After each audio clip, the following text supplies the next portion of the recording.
A lot of this isn't going to make sense to you.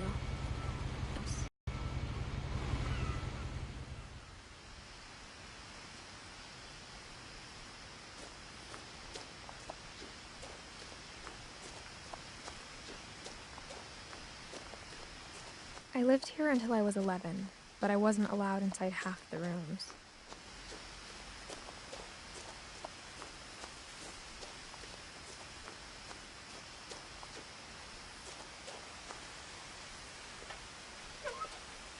Inside the mailbox were bills from 7 years ago, marked urgent, open immediately.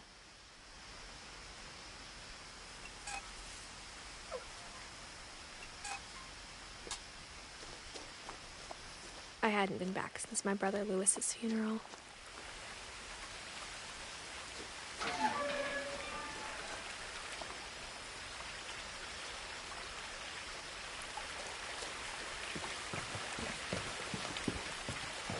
In her will, my mother left me a key, but didn't tell me what it unlocked. Maybe she thought I'd know, or she thought that the mystery would be enough to bring me back.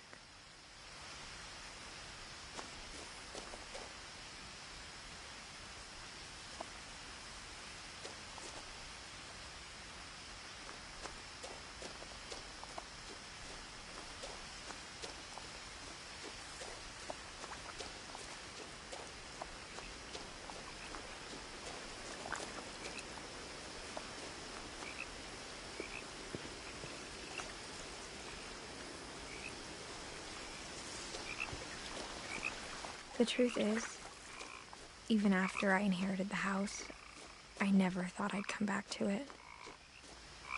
But now I had questions about my family that only the house knew the answers to.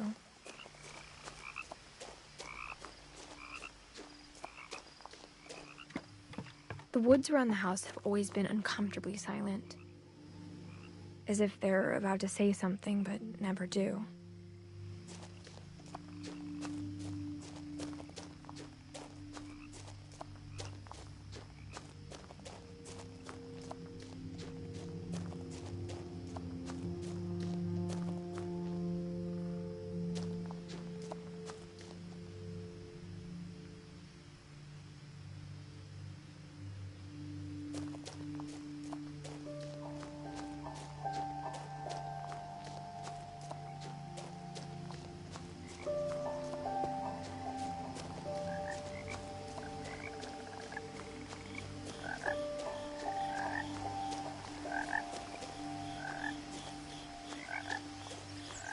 The house was exactly like I remembered it, the way I'd been dreaming about it.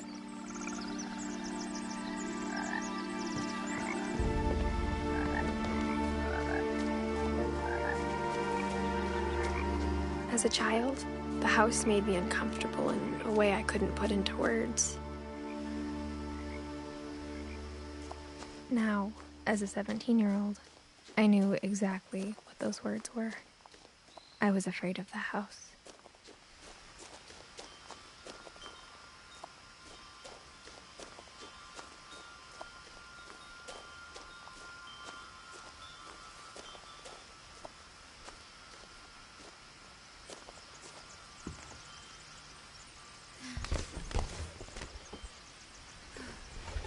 Crawling through the doggy door used to be a lot easier when I was 11.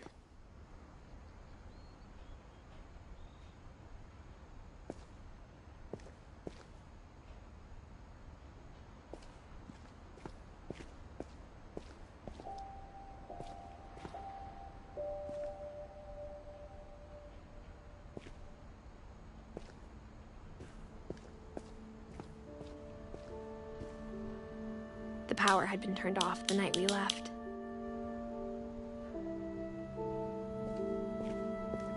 For the first time in years, I felt like I was home.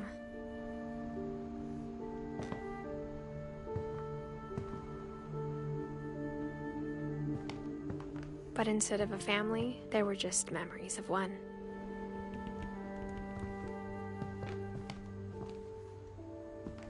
Of eating salmon, except our cat, Molly.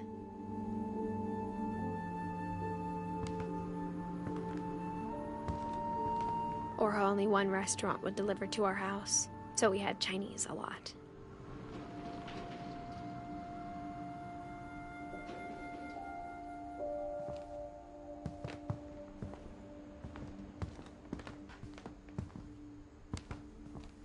Nothing in the house looked abnormal. There was just too much of it, like a smile with too many teeth.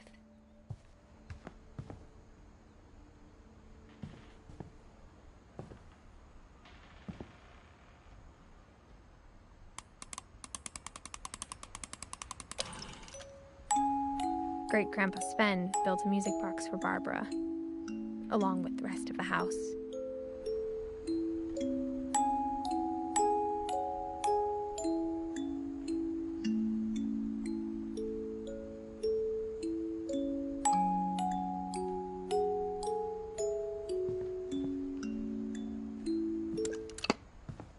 Mom always told me to stay out of the basement, so I wasn't too surprised when the key didn't fit.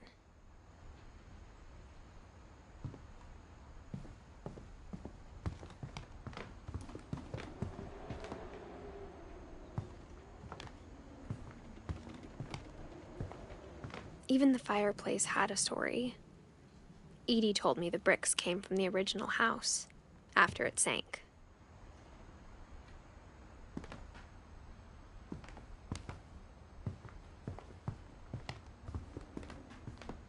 The table was still a wreck from the night we left.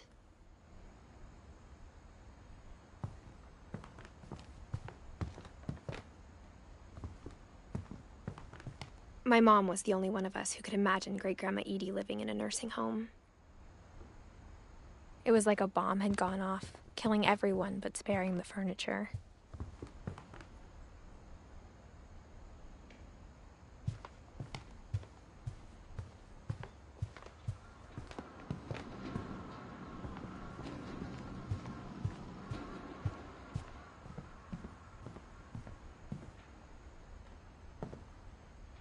A lot of things got left behind in the whirlwind of that last night.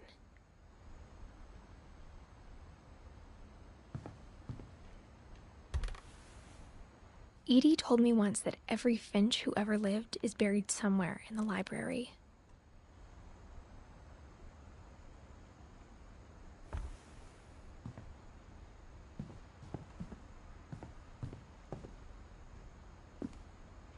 After Milton disappeared, Mom sealed up all the bedrooms. Then Edie retaliated and drilled peepholes.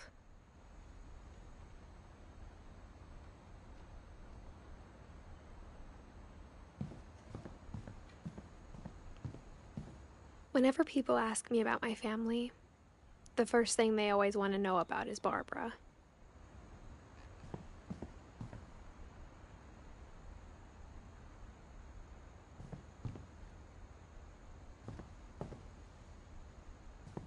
Edie's father, Odin, built the original house.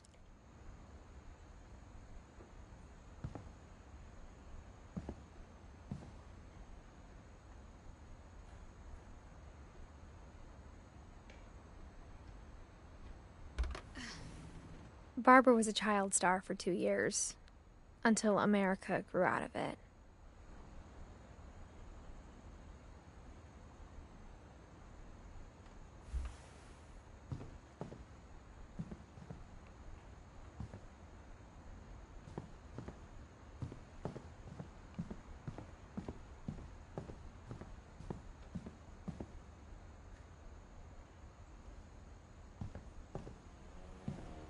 I spent a lot of time playing in Great Uncle Walter's room. I think my mom sometimes regretted not sealing it up.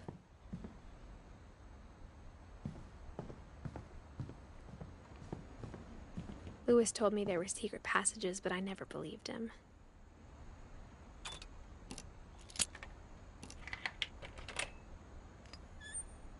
Turns out, my mom was really good at keeping secrets. Now it was time to find out what my mom had been afraid of.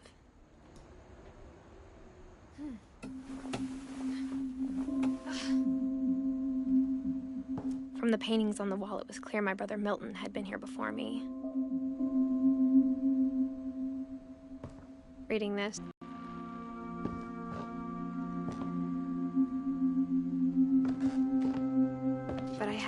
idea what was behind that door.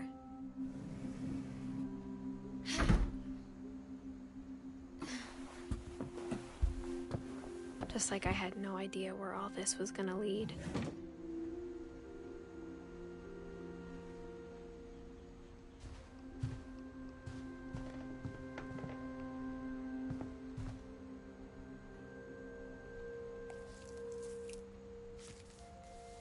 December 13th, 1947. Dear Diary, I'll be gone soon, but I wanted to tell somebody about what's gonna happen. It started when Mom sent me to bed without dinner. I woke up and I was starving, so I looked around for something to eat.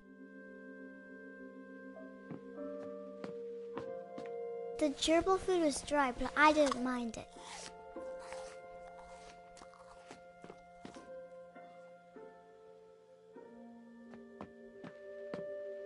My Halloween candy was all gone.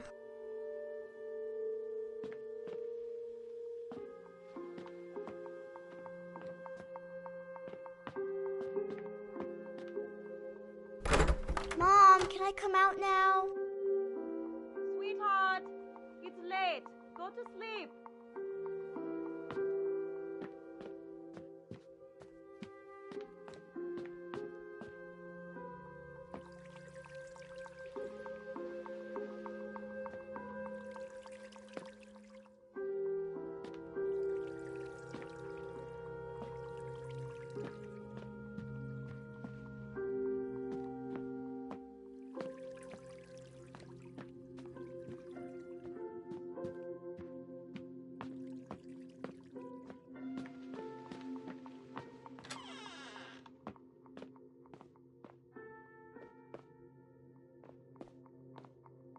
I kept eating and eating.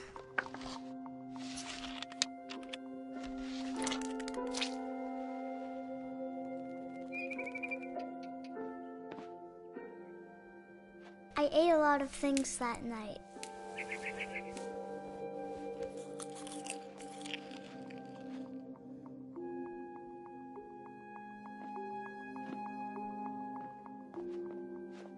Then I heard chirping outside my window.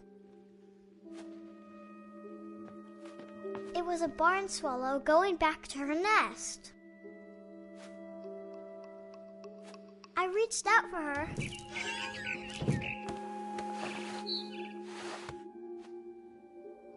And suddenly, I was a cat.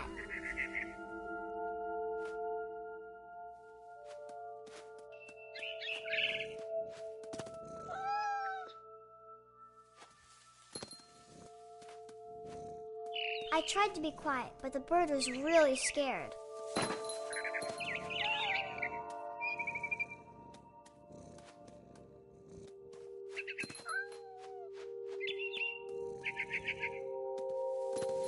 Mom and Dad didn't even look at me.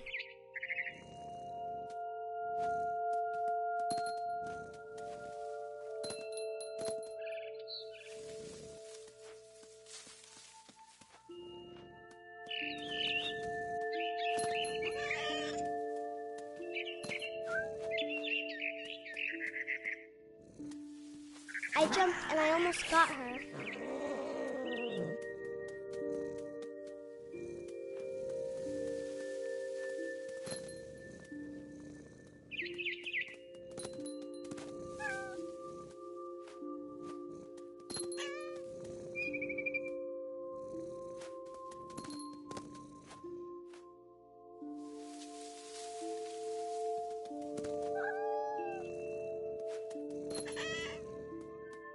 Now I was up in the big tree.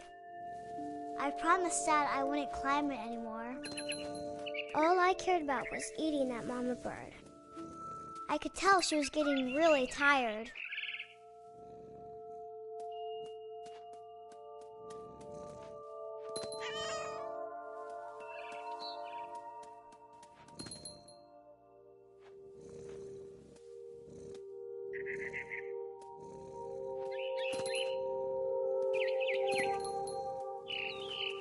I gobbled her up and and suddenly I was an owl. First, all I heard was the wind. Then I heard little teeth nibbling in the grass.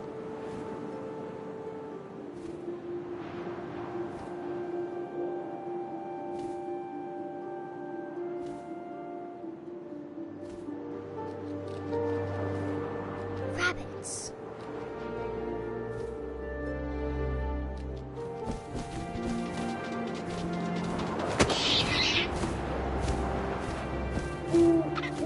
I imagined his face looking up and seeing mine through my talons. I swallowed him up, and I didn't chew one bit. Then I flew off to find something bigger.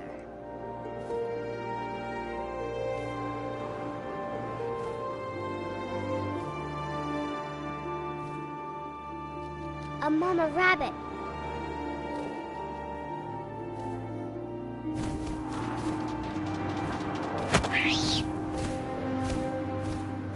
She was almost too big to carry. I started choking, but I couldn't stop eating.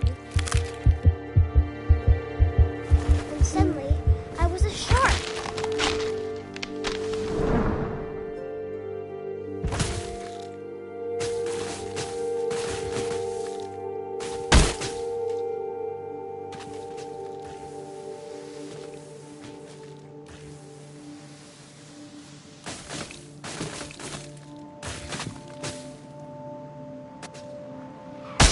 I rolled off a cliff and into the ocean. Now,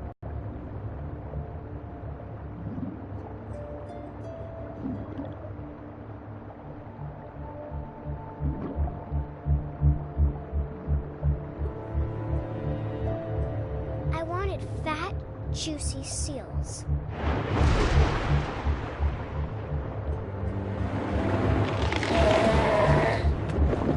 Off her flipper, and it tasted really good.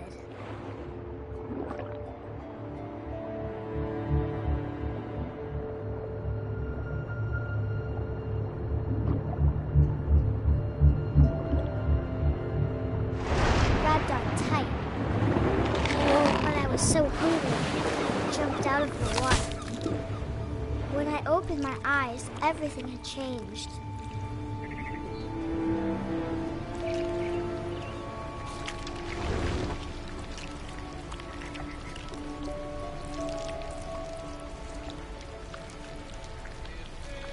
Now I was a monster, and I smelled people everywhere.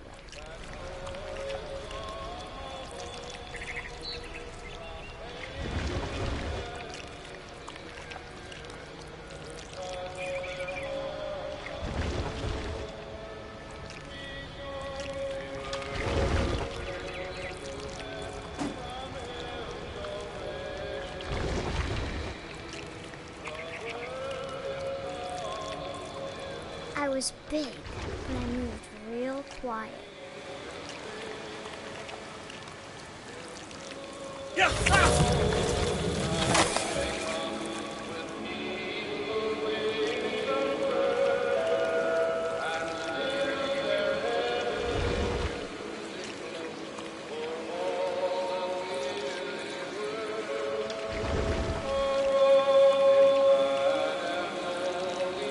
I wanted to stop, but also I didn't.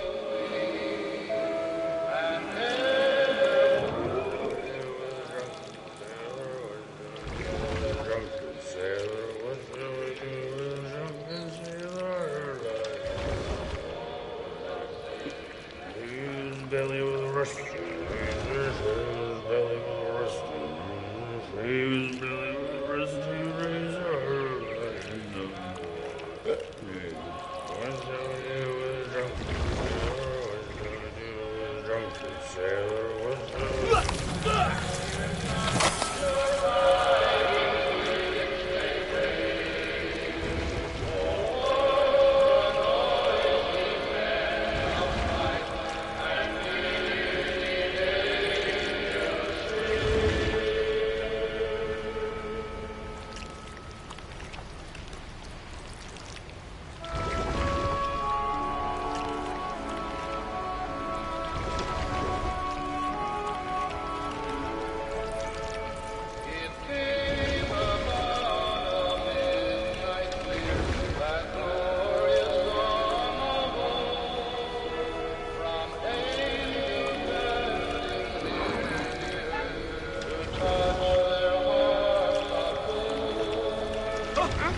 last passenger, I was still hungry. And to cross the water, we smelled something new. Something I had to have, so I swam towards it.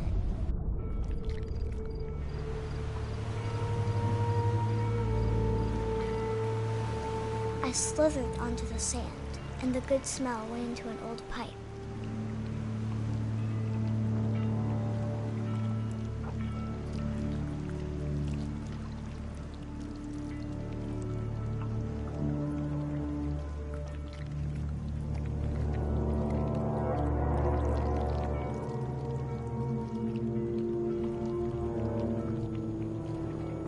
I got closer and closer.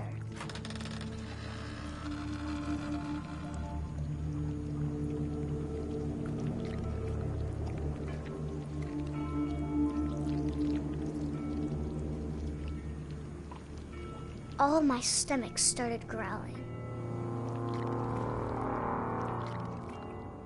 And suddenly, I was me again. I held my breath for a long time, but I couldn't hear anything. I think it's waiting for me to fall asleep. But it's not going to wait much longer. It needs to feed, and we both know I will be delicious.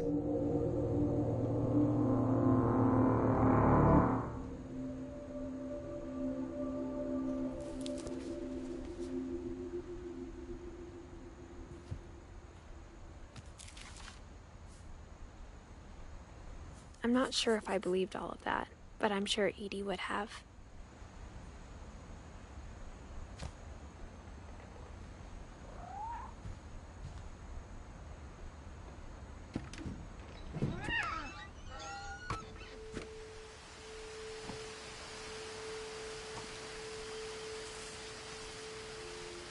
This will be obvious later, but my mom never told me any of these stories. Edie would have, but Mom didn't like bringing up the past. Though, when we adopted a stray kitten, she was the one who named it Molly.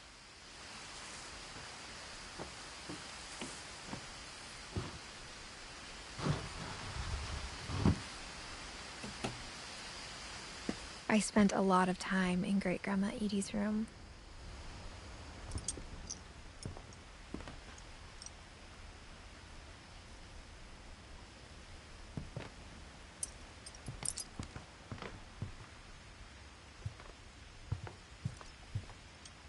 Louis died a week before we left, but Edie had already started to memorialize him. Her room was like a museum.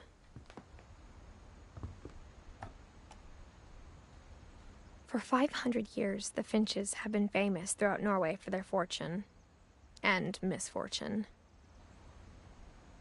Odin Finch buries the latest victims of the family curse, his wife Ingeborg and their newborn son, Johan. On January 7th, 1937, he set sail with his family and his house, hoping to leave the curse behind. But 40-foot waves off the coast of Washington send the house and Odin to the bottom of the sea. Odin's daughter Edie, with husband Sven and baby Molly, step ashore on their new home, Orcas Island. Odin Finch is the first to be buried in the new family cemetery.